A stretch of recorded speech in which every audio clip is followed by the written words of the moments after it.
is Unit 8, Lesson 7.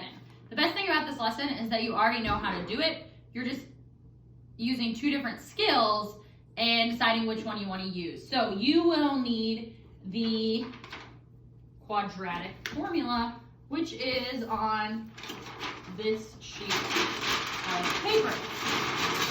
Right there. So go ahead and pause, write the quadratic formula down because you will need that. We're going to start with question number 1 on your notes sheet. So when looking at these, you first need to decide if you can factor, because if you can factor, that is the easiest way to go. So you want to multiply, first make sure it's in this form, which it is. So multiply A times C and you get 14. So we need to figure out what the factors of 14 are that add or subtract to be negative 9. So if we look at this, we can do 1 and 14, we can do 2 and 7. 2 and 7. If I make both of these negative, they multiply together to be 14, and negative 2 plus negative 7 gives me negative 9. So I can actually factor this. So I'm going to go ahead and replace these in the equation and begin factoring. If I couldn't factor, I would then have to use the quadratic formula. But in this case, we don't have to. These are the same, so we can go ahead and put this in its own parentheses. And you're going to solve for the zeros. So set them up, both of them equal to 0.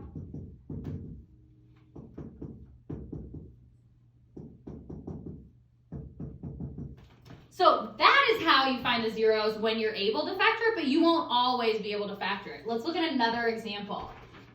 So right here, this is not in the correct format, so we're going to move this 18 over.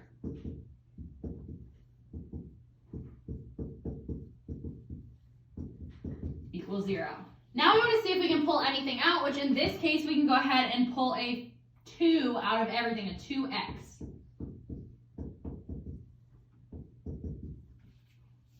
And continuing on further, we can set both of these up equal to 0, like that, and then solve. So if we divided this by 2, we just have x equals 0. And if we add 9 to both sides,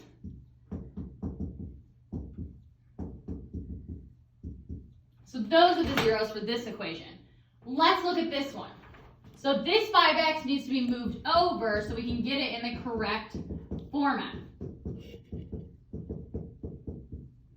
So this is currently written in standard form of a quadratic equation.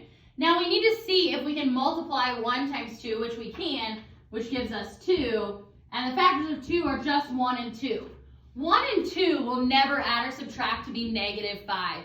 And so that's our key, that we are going to have to use that quadratic formula that is over here. So we have negative b, which in this case happens to be 5. So when I plug it in, it'd be positive, plus or minus the square root of b squared minus 4 times a times c all over 2a, just like that. Okay? So when we go ahead and solve, this 5 plus or minus is going to come down. We have 5 squared, which is 25. And then 4 times 1 times 2 gives us negative 8 all over 2. Continuing on with that trend, 25 minus 8 is going to give us 17. And from there, you can just go ahead and stick this in your calculator, and you find that if you set, so you're going to have to stick 2 things in your calculator, sorry. You're going to have to set this part with just a plus sign in your calculator, and for that, you're going to get something, and then you're going to have to take the negative part of it. So you're going to have to stick with the negative in the calculator also, and you will get an answer. I've pre-worked these out, so I'm not sure which one goes with which, but they come up, the answers, to be 4.56 and 0.44. Not sure which one goes with each of these, but that is how you do it when you cannot factor. So you always want to try factoring first, and if it doesn't work, then you'll do the quadratic. I have one more example right down here. So we look at this, we can do 3 times 2, which gives us 6. Factors of 6 are 1 and 6, 2 and 3. Well, here's the problem. None of these will ever be 4. So we know we have to use that quadratic equation. I'm not going to go ahead and do the whole entire equation, but I will plug it in for you. So when you plug that in, it's going to look like this.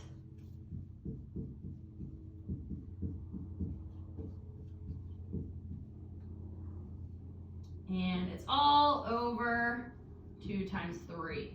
And if you stuck all of that in your calculator, you'd find that in reality, there's actually no solution for this equation, which means if we were talking about this as a graph, it could look something like this or like this. It would never hit the x-axis. It does not have any zeros. So that's the conclusion of Unit 8, Lesson 7.